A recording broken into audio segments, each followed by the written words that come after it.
Hello বন্ধুরা, welcome to my channel. আশা করি তোমরা সবাই অনেক ভালো আছো আর আমিও ভালো আছি। আজকে নিয়ে চলে এসেছি একটা মজাদার পায়েসের ভিডিও। তো কেউ স্কিপ করবে না, সবাই কিন্তু দেখে যাবে, ভিডিওটাও অনেক উপকার হবে। আর এখানে দেখো আমি একটা সসপ্যান নিয়েছি। সসপ্যানের ভিতরে একটু জল দিয়ে তার ভিতরে গোবিন্দভোগ চালটা দিয়ে দিচ্ছি। আর এই চালটা আমি কিন্তু আগে 2 ঘন্টা ধরে ভিজিয়ে রেখেছিলাম। আমি বেশ কিছুটা চাল গরম জলের ভিতরে দিয়ে দিয়েছি, আর কিছুটা চাল আমি কিন্তু হাত দিয়ে একটু ভেঙে ভেঙে নিচ্ছি। যেহেতু চালটা ভিজানো ছিল তো অনেক নরম ছিল, তার জন্য কিন্তু ভাঙাটা খুব সহজেই হয়ে গেছে। আর এইখানে চালটা ভেঙে নিচ্ছি কারণ পায়েসের যে থিকনেসটা আসবে সেটা কিন্তু খুবই সুন্দর হবে। আর দেখো এইখানে আমি এই পায়েসটা যে বানাচ্ছি এটা কিন্তু ইনস্ট্যান্ট পায়েস, আর এটা খুবই তাড়াতাড়ি হয়ে যাবে। তার জন্যই কিন্তু প্রথমে আমি জলের ভিতর দিয়ে এই চালটা আমি ফুটিয়ে নেব। অল্প একটু জল দিয়েছি এখানে, পুরো জলটাই আমি চালটা ফুটিয়ে নিয়ে রাখবো। তো আমি একটু গ্যাসটা সাইডের গ্যাসে বসিয়ে দিলাম, আর এইখানে আমি পায়েসের জন্য একটা ছোট হাঁড়ি নিয়ে নিয়েছি। আর ওইদিকে কিন্তু একভাবেই নাড়তে হবে, না হলে কিন্তু নিচে লেগে যাবে। আর এইখানে দেখো আমি আমুলের দুধ নিয়ে নিয়েছি 2 প্যাকেট। আমার মোটামুটি এখানে 1 কিলো দুধ আছে, আর আমি চাল নিয়েছিলাম 100 মতো। তো এইখানে 1 প্যাকেট দুধ আমি দিয়ে দিয়েছি, আর আরও 1 প্যাকেট দুধ দিয়ে দেব।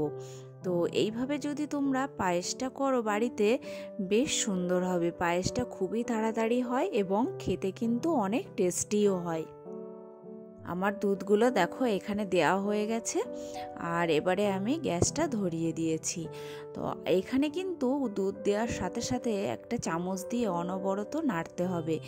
আর দুধটা যদি না নাড়া হয় তাহলে কিন্তু নিচে লেগে যাবে। আর এইখানে দেখো আমি কিছু ড্রাই ফ্রুট, বাদাম আর কিশমিশ একটু ভেজে নেব। কিশমিশটা আমি আগে থেকেই ভিজিয়ে রেখেছিলাম, তার জন্য একটু তাওয়াতে ঘি দিয়েছি, সামান্য ঘি দিয়ে কাজু বাদাম আর কিশমিশটা ভেজে নিচ্ছি। এই যে দেখো আমি কাজু বাদামগুলো একটু ভেঙে ভেঙে নিয়েছি, তোমরা চাইলে আস্তেও দিতে পারো। তো অনেকে কাঁচাও দিয়ে থাকে, তো আমি একটু ভেজে নিয়েছি, কারণ ভেজে নিলে স্বাদটা কিন্তু অনেকটা চেঞ্জ হয়ে যায় কাজু বাদামের। তো এই দিকে দেখো আমার দুধটাও কিন্তু প্রায় ফুটে আসছে। তারপরে দেখো আমি একটু নাড়িয়ে দিলাম, আর এই যে আমার ভিজানো কিশমিশগুলো আমি শেষে দিলাম। প্রথমে কাজু বাদামগুলো একটু হালকা লাল লাল চলে আসলে তারপরে কিন্তু কিশমিশগুলো দিতে হবে, নাহলে কিশমিশ আগে থেকে দিলে পুড়ে যাবে। আর আমি তার ফাঁকে ফাঁকে কিন্তু একটু নেড়ে নিচ্ছি। আর এই যে দেখো আমার চালটা কিন্তু হয়েই গেছে, বেশ জলগুলো একদম টেনে নিয়েছে আর অনেকটাই ফুলে গেছে। এইদিকে দুধটাও অনেকটা ফুটে এসেছে। এই যে আমার দেখো ড্রাই ফ্রুটগুলো ভাজা হয়ে গেছে, তো আমি নামিয়ে নিয়েছি। এবারে আমি দুধের ভিতরে দিয়ে দিচ্ছি তেজপাতা। পায়েসে যদি তেজপাতা না দেওয়া হয় তাহলে কিন্তু পায়েসের সেন্টটাই আসে না। আর দেখো এই যে আমি চালটা একটু ভাত মতো করে রেখেছিলাম সেটাই কিন্তু এবারে দিয়ে দিচ্ছি। আর যখনই এটা দিতে হবে আর ভীষণভাবে নাড়তে হবে, না হলে কিন্তু ভিতরে জমাট বেঁধে যাবে। তো একভাবে দিতে হবে আর ঘন ঘন নেড়ে দিতে হবে। তো দেখো আমি এখানে পুরোটাই দিয়ে দিলাম, পুরো চালটাই দিয়ে দিলাম, দিয়ে ভালো করে নাড়িয়ে নিচ্ছি। আর এই যে এলাচগুলো আমি একটু ভালো করে গুঁড়ো করে নেব, নিয়ে চালের ভিতরে এই পায়েসের ভিতরে দিয়ে দেব। তো দেখো এইভাবে কিন্তু নাড়তেই থাকতে হবে। এখন একভাবে হাত কিন্তু এক জায়গায় রাখলে হবে না, নিচেই লেগে যাবে।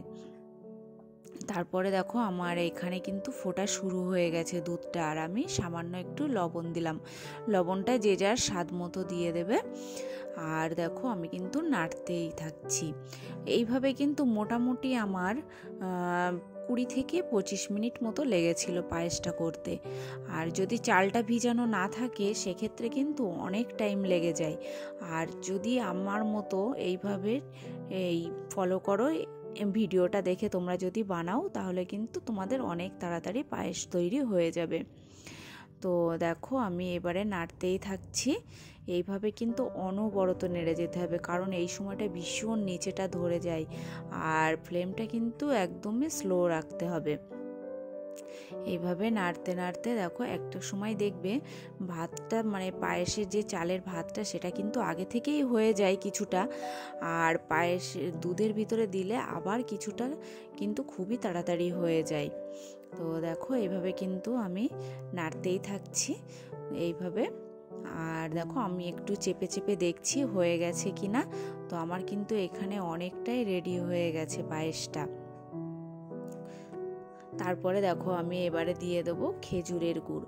পায়েসের শীতকালে পায়েসের সবচেয়ে আকর্ষণীয় বিষয় হলো খেজুরের গুড়। নলেন গুড়ের পায়েস খেতে কিন্তু আমাদের বেশ ভালো লাগে। তো আমিও আজকে খেজুরের গুড় এনেছি পায়েস করার জন্য। তো আমি দিয়ে দিলাম প্রথমে একটা পাটালি দিয়ে দিলাম পুরোটাই। তো সেটা দিয়ে আমি একটু টেস্ট করে দেখব কেমন মিষ্টি হয়েছে। তার উপরে বেস করে আমি আরও একটা পাটালি দেব।